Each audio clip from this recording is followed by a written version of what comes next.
Well, I don't think it means very much. It's just a number. But I do think what it highlights is that despite all of this political noise and lack of political progress in the U.S., which was really the main focus of investors, I think, on January 1st, the market has continued to grind higher on the back of very strong fundamentals. Earnings growth has been strong, revenue growth has been strong, and the political factors, while they're noise, we don't think are the primary driver of the market at the moment. So, right, I think this is highlighting this is a normal bull market. This is a bull market that's driven by investors who are worried about something getting a little bit less worried. It's driven by improving growth. It's driven by improving earnings. When the Cassandras talk about this bull is out of time, that it's on valuations akin to sort of pre-2000 or some of the other crashes that we've seen, you just take that with a pinch of salt. I do. So look, I'm mindful that Cassandra was correct, but it's timing.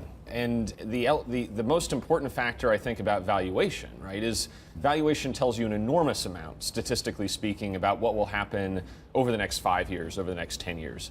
It tells you very little about the next 6 to 12 months, which I think is the time frame, for better or worse, of a lot of investors. And we're also still not seeing the types of things that you usually see near a major market top. You're not seeing credit underperform.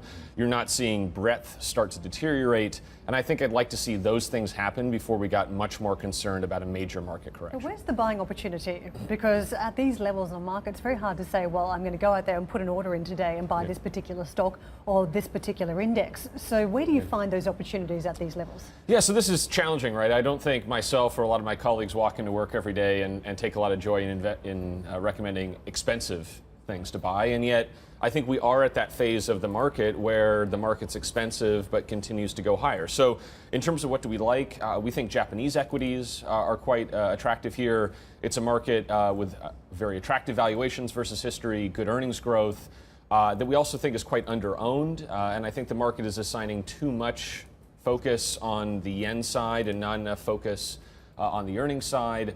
And then within the U.S. As well as Europe, we still think the financials trade has further to go. We think that is where valuations in the market are probably still most defendable and where there's still, we think, room for earnings growth.